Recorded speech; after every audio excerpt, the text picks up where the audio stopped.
Salut tout le monde, c'est Nicolas Girardot. Nouvel épisode 6 de notre série de tutoriels sur le développement Solidity et Ethereum. Donc on va tout d'abord commencer avant d'attaquer notre sujet qui est le RC20, la suite de l'ERC20. Je vais tout d'abord, encore une fois, vous expliquer que voilà, ça fait une semaine et demie que j'ai pas sorti l'épisode. Je me suis pris une petite semaine de pause parce que j'avais des choses à faire, etc. Et aujourd'hui, voilà, je relance ma série, à savoir que j'avais donc avant un rythme de un épisode tous les 2 jours. Je vous avoue que je vais essayer de un peu augmenter l'espace entre chaque épisode parce que mine de rien, c'est de la préparation, hein, c'est un petit peu de boulot pour faire ces épisodes. Et du coup, il me faut un petit peu de temps avec les études que j'ai, etc. Le boulot aussi. Je ne peux pas me permettre de faire tout ça. Donc voilà, ça va prendre un petit peu plus de temps que prévu maintenant entre chaque épisode. Il y aura peut-être 3-4 jours, on verra. Je vais peut-être pas tenir quelque chose de ponctuel. Ça va peut-être changer de temps en temps, mais bon. C'est une chose qu'on verra. Et ensuite, encore une fois, je voulais tous vous remercier de suivre cette série de tutoriels. Et puis on va commencer. Hein, c'est parti. Donc, ce qu'on va faire aujourd'hui, on va faire à la demande de CryptoActu qui a laissé un commentaire dans la vidéo précédente. On avait fait un ERC20 déjà, très très simple, un token. On avait fait un système de token, pas un ERC20 mais un système de token. On va regarder un des contrats de token existants. Et par contrat de token existant, on va commencer par on va en faire qu'un seul. Hein, et j'ai choisi donc le OhMySgo qui m'a été aussi communiqué par monsieur CryptoActu. Donc, alors attendez, je vais juste vérifier quelque chose au niveau du formatting de l'écran. Ouais, ça va être en plein sur la source, donc on va changer l'endroit où se trouve la caméra. Voilà. Et du coup, je vais vous expliquer comment faire pour voir un contrat. Donc, pour voir un contrat, voir le code source d'un contrat, vous allez sur Etherscan. Etherscan, vous devez connaître maintenant, hein, voilà. Et vous rentrez l'adresse d'un contrat en haut. Je dois pouvoir augmenter la taille un peu parce que sinon, on va avoir du mal à expliquer. Voilà. Et donc vous augmentez, vous allez dans un contrat, et puis si les développeurs sont des développeurs sérieux, vous retrouverez cette partie-là, contract source. C'est un contrat qui a été vérifié. Et du coup, ça permet de vérifier le code source d'un contrat, tout simplement, si, encore une fois, le développeur a publié les sources. Normalement, il publie les sources, les grands développeurs, les trucs comme ça. Et donc voilà, donc on va commencer notre lecture de contrat de OhMySgo. OhMySgo qui est donc un service, pour ceux qui ne connaissent pas. Alors, j'ai un doute sur vraiment ce que fait OhMySgo. Je sais que ça a été backé par Vitalik de manière très très importante. C'est un e-wallet platform design by OhMySgo. Ok, d'accord, bon. Financial Technology, ok, donc c'est un wallet qui permet de faire de transférer des fonds, etc. Ok, d'accord, nickel. Et système de paiement. Allez, hop, on retourne au code. Parce que c'est pas ce qui nous intéresse, nous. Hein. On n'est pas là pour discuter du projet. Hein. On est là pour discuter du RC20. Et du coup, on va commencer en discutant. Donc, première chose qu'on voit, Pragma Solidity. Vous savez tous à quoi ça sert. On peut voir que c'est vieux. Hein. Moi, je suis en 0.4.18. Lui, il est en 0.4.11. Le développeur, au moment où il a développé ça. Donc, c'est que ça date un petit peu plus. Donc, ça, je vous en ai déjà parlé. Sauf qu'on a ce mot-clé ici, que il me semble que je ne vous avais pas expliqué, qui est librairie. Donc, qu'est-ce qu'une librairie ? Une librairie, on peut imaginer ça comme un contrat en fait, sauf qu'au lieu qu'il soit, au lieu que ça soit un contrat normal, il peut pas hold d'Ether, il peut pas avoir de l'Ether sur lui, ni recevoir des sous en fait. La fonction payable n'est pas possible. Du coup, ça va être on peut imaginer ça un peu comme un singleton. On va instancier ce contrat une seule fois et après les autres contrats vont l'utiliser en tapant dessus, en faisant des appels aux fonctions de ce contrat-là. Donc c'est le SafeMath, on en a déjà parlé. Ça permet de vérifier des choses, hein, comme on peut voir. On vérifie dans une multiplication entre A et B. Si on fait C égale à A fois B, on vérifie que A soit bien égal à 0. Soit pas égal. Attendez, assert. Oui, non. Assert, c'est. J'ai un doute. On vérifie que A soit bien égal à 0 et que C divisé par A est égal à B. Non, voilà, on vérifie que A ne soit pas égal à 0. On vérifie que A soit pas égal à 0 et que C divisé par A soit bien égal à B lors du résultat. Parce que voilà, encore une fois, on vérifie que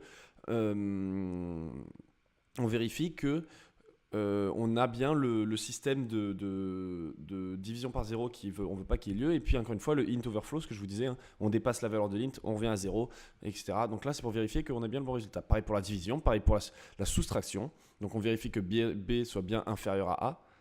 Soit pas inférieur à A, parce que s'il est inférieur à A, on a un problème. Il faut qu'il soit supérieur à A pour faire une division, encore une fois, parce qu'on a un uint, donc unsigned, donc supérieur à 0. Et on retourne A moins B. Pareil pour le add, etc., etc. Ça, c'est savoir quel est le plus grand des deux. Sur un uint 64, ça c'est sur un uint 256 avec du ternaire. Hein. Si A, on vérifie que A supérieur à B. Si oui, on retourne A, sinon on retourne B. Voilà. On a le assert ici, d'accord. Et donc on rentre la condition. Et si jamais on n'a pas cette condition, on fera. D'accord, j'avais un doute. Donc, du coup, on va créer une interface. Une interface qui s'appelle ERC20 basique. Donc, ça, on va mettre dedans les fonctions les plus basiques de notre contrat ERC20. Donc, on a dedans un total supply, comme nous on a. Hein, rappelez-vous de ce qu'on a fait lors du dernier épisode. Et on a aussi une balance dedans. Balance of une adresse et ça va retourner un uint. Avec dedans une fonction transfert et un event. Alors un event, il me semble que je vous en avais parlé, c'est quelque chose où, en fait, qui va être trigger quand il se passe, quand on l'appelle. On peut imaginer un web service, un site, on verra ça plus tard, on fera un épisode spécial sur les events. Un site qui va écouter cet event-là et si jamais il se passe, mon site va recevoir une sorte de notification, va être mis au courant tout simplement de mon event. Ensuite, on recrée un autre contrat. Donc ça, c'est vraiment une interface, histoire que le code soit le plus propre. Le plus propre, ça ne veut rien dire. Donc, on fait contract basic token is ERC20 basic. Donc, c'est-à-dire que c'est tout simplement de l'inheritance, de l'héritance. Basic token va aussi être ça. Donc, il aura ces fonctions-là à l'intérieur. On va aussi définir cette ligne using safemat for uint. Donc ça, c'est-à-dire que notre fonction safemat, add, sub, max, on va pouvoir les appeler comme ils font ici en faisant ici balance .sub. Vous voyez ici balance de message.sender .sub, c'est-à-dire que si on a un uint avant, on va utiliser notre fonction safemat pour cet uint. Donc là, on va vérifier la soustraction qui puisse avoir lieu. Donc là, on fait ce qu'on a fait nous. Ça, c'est la short address attack. C'est un peu compliqué à expliquer. Je vais passer par-dessus. C'est une attaque qui existe. Où en fait, une adresse qui se finit par 0, on peut l'enlever. Donc les échanges, les plateformes d'échange, des fois, prennent pas ça en compte. C'est un peu bizarre. Ça rajoute un 0 en fait, tout simplement. Donc voilà, tous ces modifiers-là, pour l'instant, on va pas le prendre en compte. C'est pas le plus simple à expliquer. C'est pas le but. Donc, le transfert, on fait balance de message.sender est égal à balance de message.sender.sub de value sub. De value, ce qui est tout à fait logique. On vérifie que value soit bien inférieur à ça, etc. Soit supérieur, pardon, soit inférieur à ça. Et donc, si on peut le soustraire, il n'y a pas de souci. Sinon, on throw. Et on va modifier la personne à qui on envoie et on fait .add, un safe add, encore une fois, de notre fonction. Donc, on rajoute value à balance.to. Ça, c'est exactement ce qu'on avait, sauf qu'on appelle ce transfert. Donc, supposons que nous, on est greffé sur l'event transfert. Si jamais on a ça, on va obtenir une notification sur notre service comme quoi il y a eu ça qui a été fait. Et je crois que c'est Etherscan, il fait ça pour justement noter toutes les transactions qu'il y a sur un contrat, sur un ERC20. Et on a la fonction balanceOf qui permet tout simplement de lire notre balance qui est ici, notre mapping, comme on a discuté, mapping de l'adresse uint. Ensuite, ERC20 va hériter de ERC20 basique. Donc il a toutes les fonctions supérieures ainsi que les suivantes. Allowance, transfer from, approve et l'event approval. On va en discuter à la suite vu qu'il y a le code qui est expliqué. Donc, ce qui va se passer, standard token is basic token et ERC20. Donc c'est ERC20 mais c'est aussi basic token. Donc ça a aussi toutes ces fonctions-là, ainsi que le ERC20. Donc, transfer from. Transfer from, c'est... transfer from, ça va, ce que je vous ai dit, ça va permettre d'envoyer d'une adresse A à une adresse B, telle value, sans être forcément l'adresse A. Je peux être l'adresse d'une adresse C. Donc, on va faire... ce que ça fait, c'est que ça va définir, on va savoir combien la personne peut envoyer, parce que allowed, en fait, voilà, c'est une adresse de mapping de l'adresse de uint. Et donc, on va dire, cette adresse peut dépenser pour un tel... non, c'est cette adresse peut se faire dépenser par un tel temps. Donc, cette adresse va pouvoir se faire dépenser par un tel temps, allowance, d'accord ? Donc, on ne va pas vérifier s'il peut parce qu'on a déjà ce allowance.sub plus tard qui va vérifier s'il peut le faire ou non. Pas besoin de faire une vérification supplémentaire. Donc, balance de tout est égal à balance de tout.add. Donc, c'est logique. On va rajouter les fonds à la personne qui doit être envoyée. On va soustraire les fonds à la personne qui demande à être envoyée. Non, pas la personne qui demande à envoyer, mais la personne qui est censée être l'émetteur de cette transaction. Et ensuite, enfin l'émetteur de ce transfert d'argent, plutôt de d'où viennent les fonds. Et ensuite, on va soustraire à allowed, on va dire, eh ben écoute, maintenant tu peux enlever moins. On va lui dire, ben voilà, toi, tu peux pour un tel enlever ce que tu avais moins ce que tu viens d'enlever à ce moment-là. Et on fait un appel à transfert. Approve, alors ça c'est intéressant, cette ligne est très très intéressante, on va l'expliquer. Approve, il faut vérifier quelque chose, parce que quelqu'un s'est rendu compte un jour qu'il y avait un problème, qu'il y avait un bug. Ce bug, c'était si jamais un utilisateur, en fait, supposons qu'on a une instance A qui veut donner le droit à une instance B de dépenser X, d'accord ? Sauf que l'instance B ne dépense pas tout de suite, elle attend, elle préfère attendre, elle va faire ça plus tard. Et qu'à un moment, l'instance A dit « Ah bah non, en fait, j'ai pas envie qu'il puisse envoyer 20, supposons, je veux qu'il puisse envoyer 30. » Et donc, supposons qu'elle rappelle approve, parce que c'est ce que fait un approve en soi, ça modifie la valeur parce qu'il est envoyé. Et bien, si jamais elle émet sa transaction, mais qu'elle n'est pas encore minée, pour une raison X ou Y, et que là, la personne B qui est censée pouvoir utiliser ses fonds détecte qu'elle a émis une transaction, elle va dire « Ok, ben avant que sa transaction soit minée, je vais essayer de mettre la mienne qui va me permettre de faire un transfert. » Et donc, ça fait que la personne va pouvoir transférer les 20 qui lui sont autorisés, et que ensuite la fonction approve dans une transaction supérieure, parce qu'une transaction n'a pas forcément lieu quand elle est émise. Elle est minée, dans le cadre, ça dépend du gas price, etc. Ça va dépendre de l'ordre, tout simplement, combien la personne souhaite donner au mineur pour que sa transaction soit inclue dans le bloc. Et donc on peut imaginer que la personne B réussit à utiliser d'abord les premiers fonds qui lui sont autorisés avant qu'on lui redonne des nouveaux fonds par le biais de la nouvelle transaction. Donc ça permet de dire, si jamais tu veux modifier combien quelqu'un peut donner, il faut d'abord que tu le passes à 0 et ensuite tu le passes à combien il peut envoyer. Parce que si tu le passes à 0, la personne elle va essayer de miner le 0, enfin elle va essayer de miner, elle va pouvoir envoyer ce qu'elle a prévu, mais ensuite ça va se retrouver à 0 et la personne va être notifiée qu'il y a eu un transfert, elle va s'en rendre compte qu'il y a eu un transfert de son échange et un transfert de ses tokens alors qu'elle avait à la base 7 à 0. Voilà, donc c'est cette différence et cette attaque qui est contrée par cette ligne-là. Ensuite on dit bah voilà, dans mon tableau j'autorise cette personne à dépenser un tel temps. Voilà, donc j'accepte Spender de dépenser value pour moi, message.sender. Et ensuite, ça retourne combien une personne peut envoyer. Ensuite, le contrat ERC20 de OmiceGo a la possibilité d'être ownable. En effet, il a un propriétaire. Je reviens à une question que quelqu'un a dit, oui, est-ce que c'est normal, c'est centralisé ? Et ben voilà, une preuve que tout simplement le contrat est utilisable et utilisable malgré le fait qu'il y ait un propriétaire. Alors qu'est-ce que peut faire ce propriétaire ? Donc ça pareil, c'est ce qu'on a vu, ownable, on dit donc ça définit une fonction qui est le contrat peut lors de la création de ce contrat-là, donc ownable, la personne qui a déployé ça devient sender, devient owner, et on a le modifier owner only comme nous on a vu.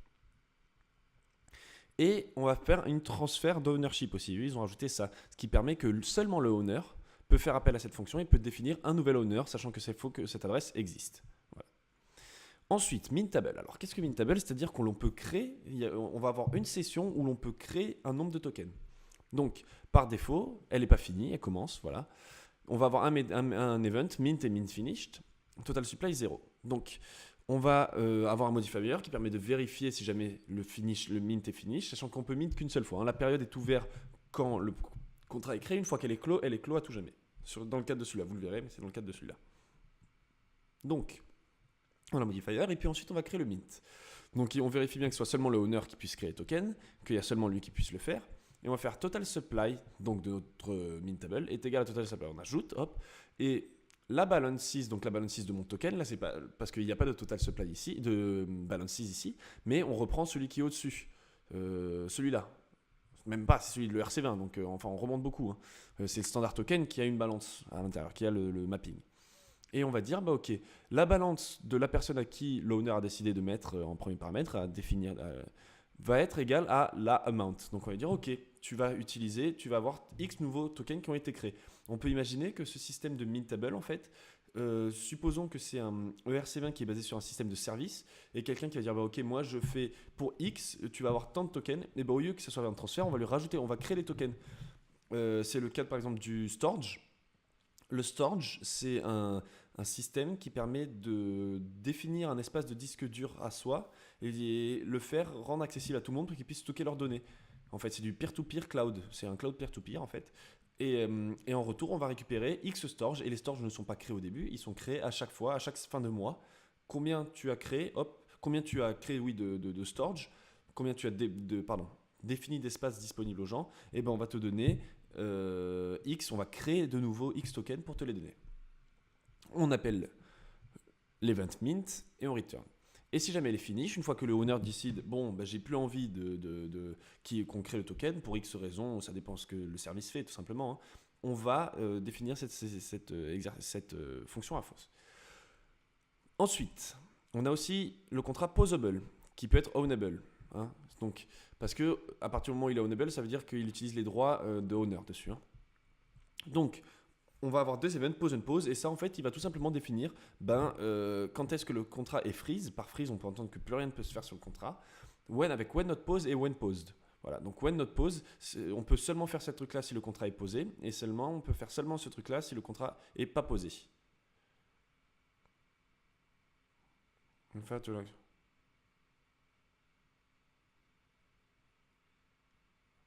Oui, voilà, oui.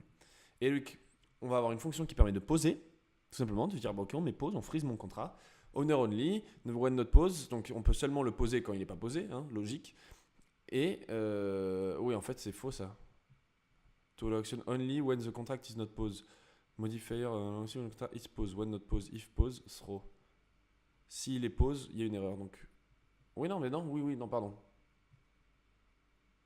Mais du coup, non, ça allow seulement quand il n'est pas pause. Les commentaires sont faux. On découvre des erreurs. Les commentaires c'est faux parce que on peut seulement le faire quand on peut faire cette action seulement que donc l'owner peut pause etc et il peut unpause voilà. Contract donc posable token, donc c'est un token qui peut tout simplement, on interdit les transferts s'ils sont posés. Donc si jamais notre contrat n'est pas posé, le transfert va être faisable. Super, ça se réfère au standard token, la fonction de transfert de standard token. Donc ça va faire transfert de tout. Si jamais le contrat n'est pas posé, on peut le faire. Si jamais il est posé, on oublie. Mais on peut faire tout le reste. On peut faire l'allowance, etc. Juste le transfert qui est interdit. Ensuite, on a le token time lock. Donc le token time lock, ça va définir à une personne qui va devoir attendre avant de pouvoir récupérer ses tokens. Donc ça, on dit, ok, donc ça crée, il va avoir dedans un pointeur en fait, une adresse, le basic token, le contrat, notre instance de token contrat. Et on va dire, alors dedans, on va définir un token time lock. C'est pour X personnes qui va pouvoir récupérer ses fonds, on va créer un time lock. C'est pas un time lock qui gère tout le monde. Donc, on va dire, ok, le bénéficiaire, il va pouvoir récupérer X fonds.